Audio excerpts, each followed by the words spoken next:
अगर सही होती ना तो ओपन चैलेंज देके गई थी, उस बात को क्लियर करके बहुत शांति में जाके बैठ गई है ना। ये तू नहीं कर रही, ठीक है अंशु, तू नहीं कर रही, पर जो तेरा खानदान कर रहा है ना, इसको मैं देख लूंगी कौन कर रहा है लीगल। उस दिन बड़ा तू बोल रही थी ना लीगल लीगल लीगल, अब शांत बैठे। तूने वहां पे मेरी ससुराल में वो चीज देखी, तू उस चीज पे भी नहीं बोली थी बिल्कुल। अब ये चीज हो रही है तब भी तू कुछ नहीं बोल पा रही। रुक जा, देखेंगे हम। और तेरी बीवी है ना, बच्ची बच्ची बच्ची, हद हो रही है भाई, ऐसी कैसी बच्ची। फ्रेंड्स, राजवीर केस को लेकर एक बहुत बड़ा खुलासा हुआ है जिसे सुनकर आप सब हैरान हो जाएंगे। जैसे कि बात ये है कि सपना पुलिस स्टेशन गई थी राजवीर केस को लेकर, लेकिन वहां पर राजवीर केस का जो एफआईआर कॉपी था उसे सपना के सामने फाड़ कर फेंक दिया गया। आखिर क्यों?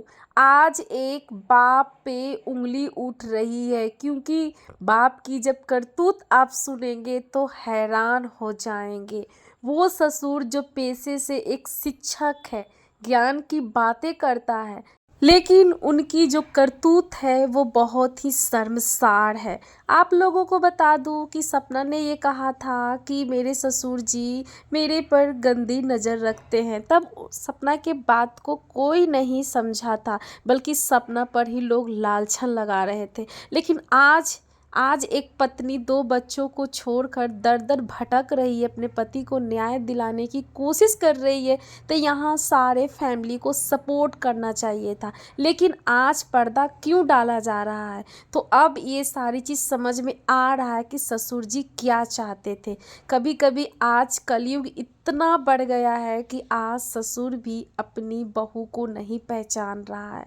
ये इस उम्र में इस तरीके की करतूत को हम क्या अब ये चीज़ समझ में आ गया है कि राजवीर केस के पीछे एक बहुत ही फंडा है।